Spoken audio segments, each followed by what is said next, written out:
सकाळी आदरणीय देवेंद्र फडणवीस साहेबांनी अयोध्याकडे राम मंदिर त्यांच्या आंदोलनासाठी जात असतानाचा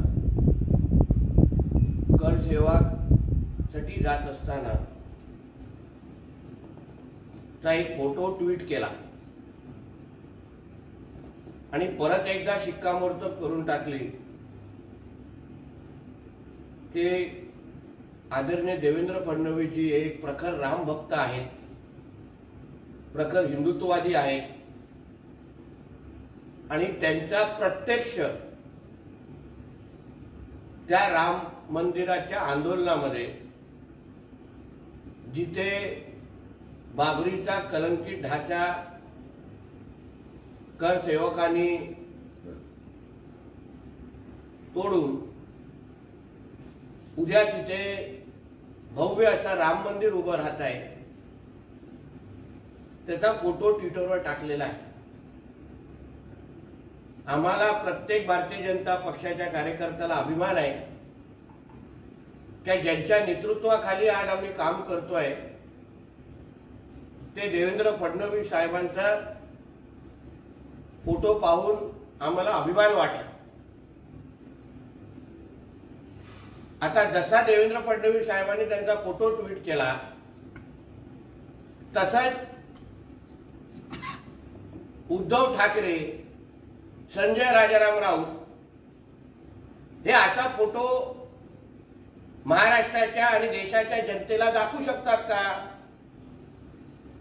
की बाबा राम मंदिराच्या आंदोलनामध्ये उद्धव ठाकरे स्वतः त्या आंदोलनामध्ये सहभागी झालेले होते, असा एक तरी फोटो दाखवू शकतात का?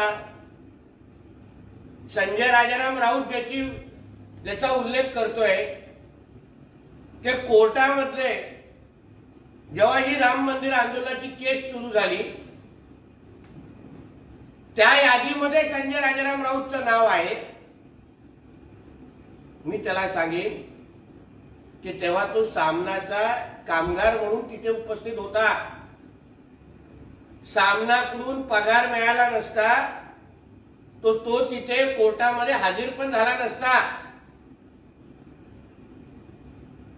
पगार घेऊन कोर्टामध्ये हजर होणं आणि राम भक्त आणि हिंदू म्हणून अयोध्याला जाणं याच्यामध्ये जमीन आसमानचा फरक आहे। सकाळी बोलत असताना याचाही उल्लेख केला की नागपूर रेल्वे स्टेशनवर तर सगळेच जातात, पण ह्या गाढवाला हे कळत नाही की त्या काळात रेल्वेच्याच माध्यमातून जाण्याची सोय नागरिकांना होती। तुझ्या मालकासारख्या इकडे तिकडे फोटो काढण्यासाठी हेलिकॉप्टर उपलब्ध नव्हते की हेलिकॉप्टरने जाऊन फोटो काढू शकले असते की आंदोलनात सहभागी झाले असते। एका राज्यातून दुसऱ्या राज्यात जायचं असेल तर तेव्हा रेल्वे उपलब्ध होते, रेल्वेचाच मार्ग उपलब्ध होता गाडी सोडून।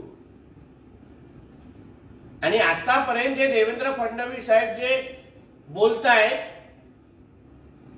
ते आदरणीय हिंदू हृदय सम्राट बाळासाहेब ठाकरेंच्या योगदानाबद्दल कधीच उल्लेख करत नाही, अन्य शिवसैनिकांच्या योगदानाबद्दल कधीच उल्लेख करत नाहीत।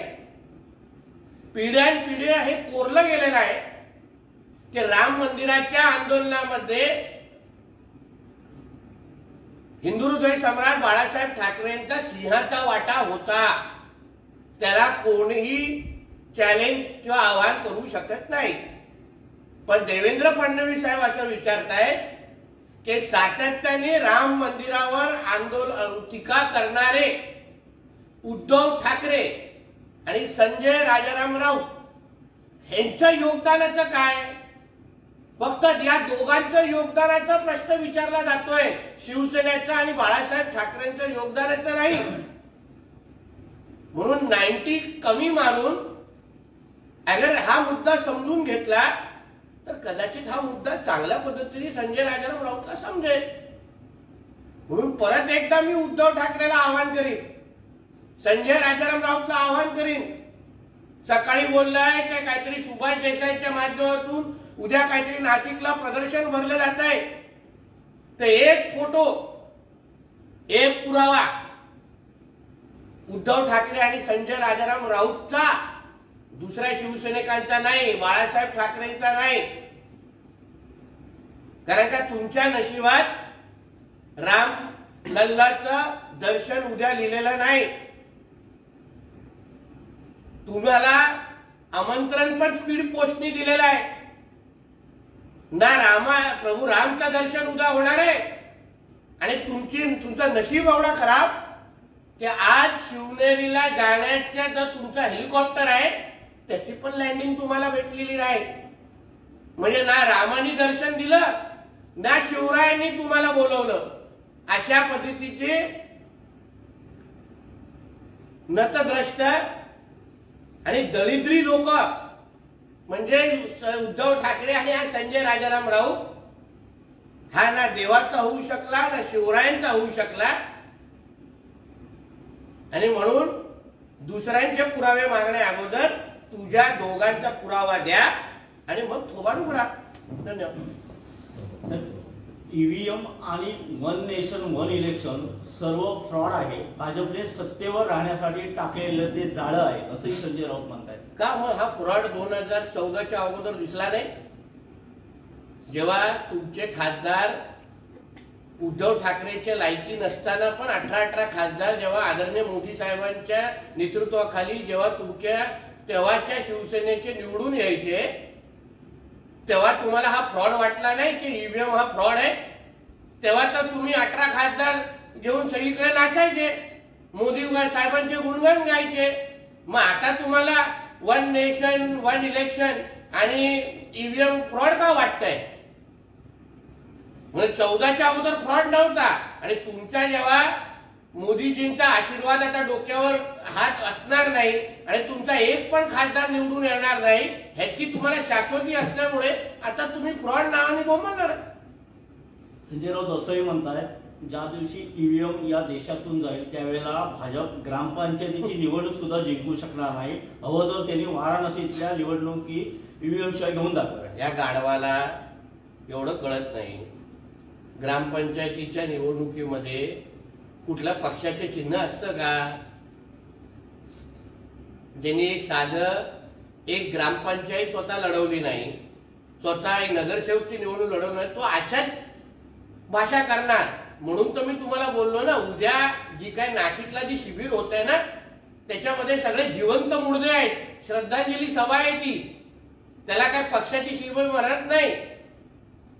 ज्यांनी एक चुकून निवडणूक लढवली नाही, मग तो उद्धव ठाकरे असेल, संजय राऊत असेल, अनिल परब असेल, ज्यांनी साधी ग्रामपंचायतीची निवडणूक ते उद्या शिवसैनिकांना मार्गदर्शन करणाऱ्या निवडणुका जिंकायच्या कशा? हा फार मोठा विनोद आहे. मनोज जरांगे पाटील मुंबईच्या दिशेने निघालेले आहेत. सरकारसमोर पेच निर्माण होईल अशी अवस्था आहे. सरकारचेच प्रतिनिधी बच्चू कडू सुद्धा त्यांना हा प्रश्न मला असं वाटतं सरकार मुख्यमंत्री म्हणून हा प्रश्न ते हाताळत आहे, त्याच्यावर अन्य कोणी बोलू नये असा मताचा मी आहे. बच्चू कडू पण राज्याचे प्रमुख जेव्हा हा प्रश्न हाताळत असतील तेव्हा दुसरं कोणी बोलू नये.